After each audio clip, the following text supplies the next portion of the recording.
اب سوال یہ ہے کہ مرتد کہتے کسے ہیں؟ مرتد سے کہتے ہیں خاص طور سے مسلمان لوگ کہ جو مسلمان ہو گئے لیکن اگر وہ مذہب اسلام چھوڑنا چاہیں یا مسلمان سے کسی اور دھرم میں واپس جانا چاہیں تو اسے مرتد کہتے ہیں، اور یہ مرتد کی سزا سرطن سے جدا بولتے ہیں۔ تو کافی لوگ اگر مرتد ہو گئے تھے اور ابوبکر صاحب نے فوراً کرسی سنبھالی، تلوار سنبھالی، تو اس سے ہم کیا یہ سمجھیں؟ یہ مسلمانوں سے سوال ہے کہ بہت ادھک ماترا میں لوگ تھے ایسے جو زبردستی مسلمان ہوئے تھے اور انتظار کر رہے تھے حضور محمد صلی اللہ علیہ وسلم کے انتقال کا۔ جیسے ہی انہیں پتہ چلا تو وہ واپس اپنے دھرم کی طرف جانے لگے۔ کیا یہ آپ لوگوں کے لا اکراہ فی الدین لکم دینکم ولی دین کی پالیسی کے خلاف نہیں ہے؟ تو اگر وہ جا رہے تھے تو انہیں کیوں زبردستی روکا گیا؟ تلواروں کے زور کیوں دکھائے گئے؟ کیا یہ مذہب اسلام کی تعلیم کے عین مطابق کیا گیا؟ یہ اسلام کے عین خلاف؟ پہلا سوال بتائیں۔ نام ابو بکر تھا اور اس کا اردو میں مطلب بیٹھتا ہے چھوٹے اونٹ کا باپ یا جوان اونٹ کا باپ۔ تو یہ تو ان کے لفظوں کے معنی ہیں، اور ان کے بارے میں یہ بتایا جاتا ہے کہ یہ بہت ہی قریبی دوست تھے، اور وہ دوستی رشتہ داری میں بدل گئی اور بہت زیادہ اچھا مقام حاصل کر لیا، کیونکہ ابو بکر صاحب کے ہی ہم عمر ایک دوست تھے محمد صاحب، اور ابو بکر صاحب نے اپنی 6 سالہ بچی حضور رسول محمد صلی اللہ علیہ وسلم کے گھر چھوڑ کے آ گئے تھے۔ کچھ کتابوں میں لکھا ہو کہ پھینک کے آ گئے تھے کہ اس کو آپ سنبھالو۔ تو ظاہر سی بات ہے کہ اگر 57 سال میں 55 سال کے آدمی کو 6 سال کی بچی دے دی جائے تو دوستی کچھ ضرورت سے زیادہ گاڑھی ہو جاتی ہے، اور پھر سیاہ کریں یا سفید کریں تو ابو بکر صاحب کے خاص سپہ سالار اور ان کے قریبی رشتے میں لگنے والے حضرت خالد بن ولید علیہ الصلاۃ والسلام نے مالک بن نویرہ کو بڑی بے دردی سے قتل کیا، ان کی گردن کاٹ کر چولہے میں رکھوائی اور ساتھ میں لکڑیاں جلائی اور اپنے لیے گوشت بھونا اور اس بھنے ہوئے گوشت کو کھایا۔ اور یہ بات کی اسٹور سے صاف ظاہر ہو جاتا ہے کہ مالک بن نویرہ کی بیوی کی خوبصورتی کی تعریفیں خالد بن ولید تک پہنچ گئی تھی۔ بیوی تیم دخترل کو اپنے لیے منتخب کر لیا اور وہ خوبصورت عورت تھی، تو آپ اس کے پاس آئے۔ کہتے ہیں کہ حضرت خالد نے مالک کو طلب کیا تھا اور جو کچھ اس نے سزا کے مطابعت اور زکوٰۃ کے روکنے کے بارے میں کہا تھا اس سے آگاہ کیا، اور فرمایا کہ تجھے معلوم نہیں ہے کہ زکوٰۃ نماز کا ساتھی ہے؟ مالک نے کہا بلا شبہ تمہارا ساتھی کا بھی یہی خیال ہے۔ آپ نے فرمایا کہ کیا وہ ہمارا ساتھی ہے اور تمہارا ساتھی نہیں؟ کیا وہ ہمارا ساتھی ہے اور تمہارا ساتھی نہیں؟ اسے ضرور قتل کر دو۔ پس اسے قتل کر دیا گیا، اور آپ کے حکم سے اس کا سر 2 پتھروں کے ساتھ رکھا گیا اور تینوں پر ہنڈیاں پکائی گئی، اور اسی رات حضرت خالد نے اس کھانے کو کھایا تاکہ آپ مرتد اعراب وغیرہ کو اس سے خوف زدہ کریں۔ کہتے ہیں کہ مالک کے بالوں کو آگ میں ڈالا گیا یہاں تک کہ ہنڈیا کا گوشت پک گیا اور بال اپنی کثرت کی وجہ سے ختم نہ ہوئے۔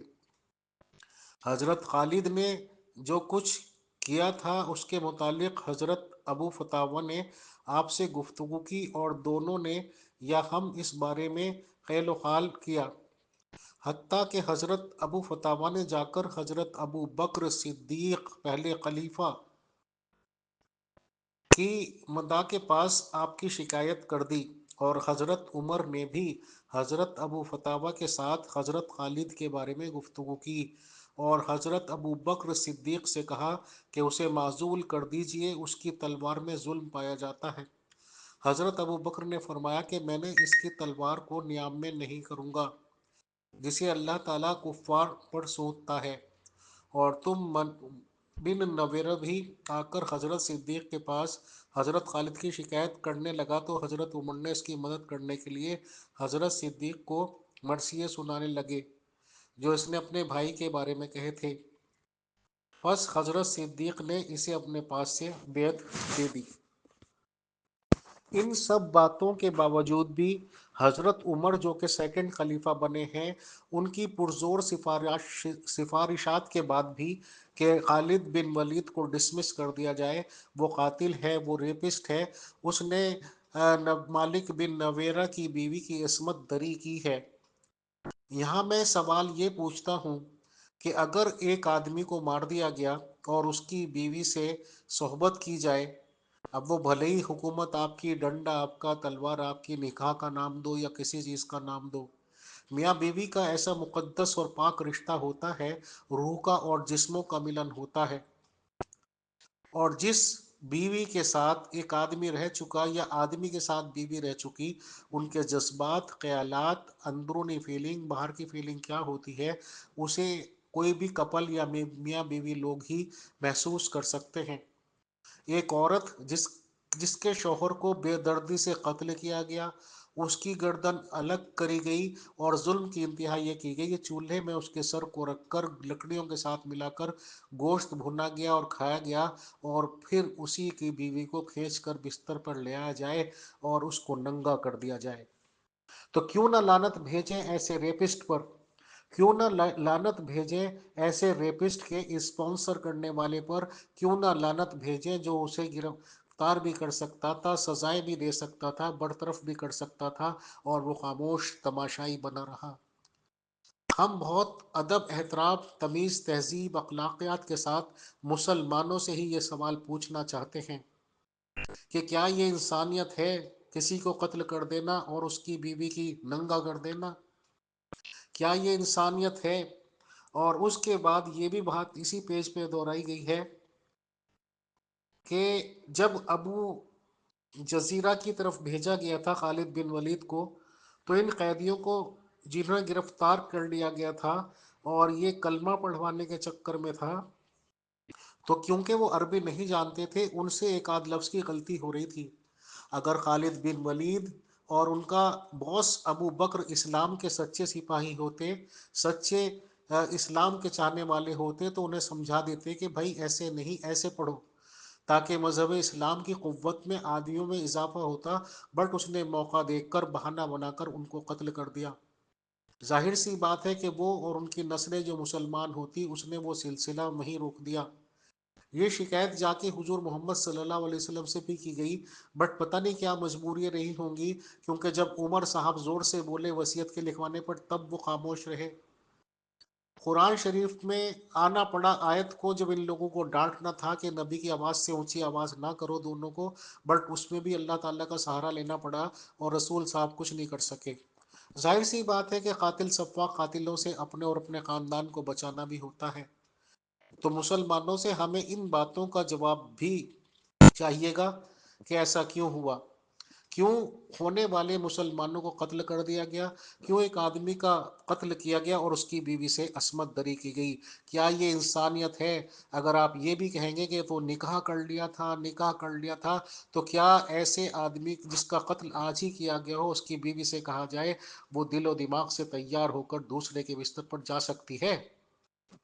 مسلمان یہ لوگ کہتے ہیں کہ 20-25 ہزار یا 20-25 لاکھ کلومیٹر مربع پہ قبضہ کر لیا۔